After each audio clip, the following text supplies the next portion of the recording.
Welcome to the WP Training Kit video number 30, Favicon. In this video tutorial, we are going to learn how to insert or change Favicon into your WordPress site.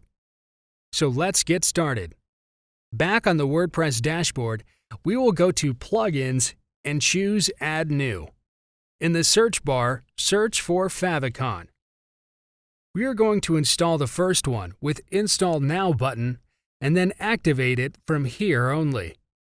Hover on Appearance, and you'll see the Favicon plugin is activated. Click on it. Now we need to select the Favicon. Click on this Select from the Media Library button. In the Media Library, you can see your media files.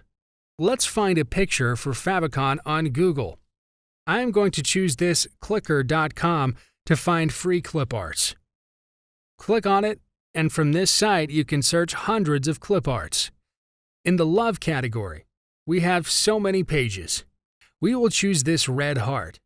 Go with medium size, and you can download it directly from here. Give it a name, and it's downloaded. Now drag and drop it in your media library to upload the picture. It's uploaded. Select it, and click on this Select button. Then on this Generate Favicon button. It's preparing the Favicon editor. The new Favicon is loaded, and it has been fixed by adding transparent margins. Click on this Continue with this picture. So here a little below, we have Favicon for Windows, and at last we have Generate Your Favicons and HTML Code button. Click on it. Here the notification says you need to keep this plugin active, and the Favicon will be displayed if you deactivate it, and it will not affect your site's performance. You can check your Favicon by clicking on this Check Your Favicon button. It's checking Favicon, and here you have it for Mac OS, and then for classic desktop browsers.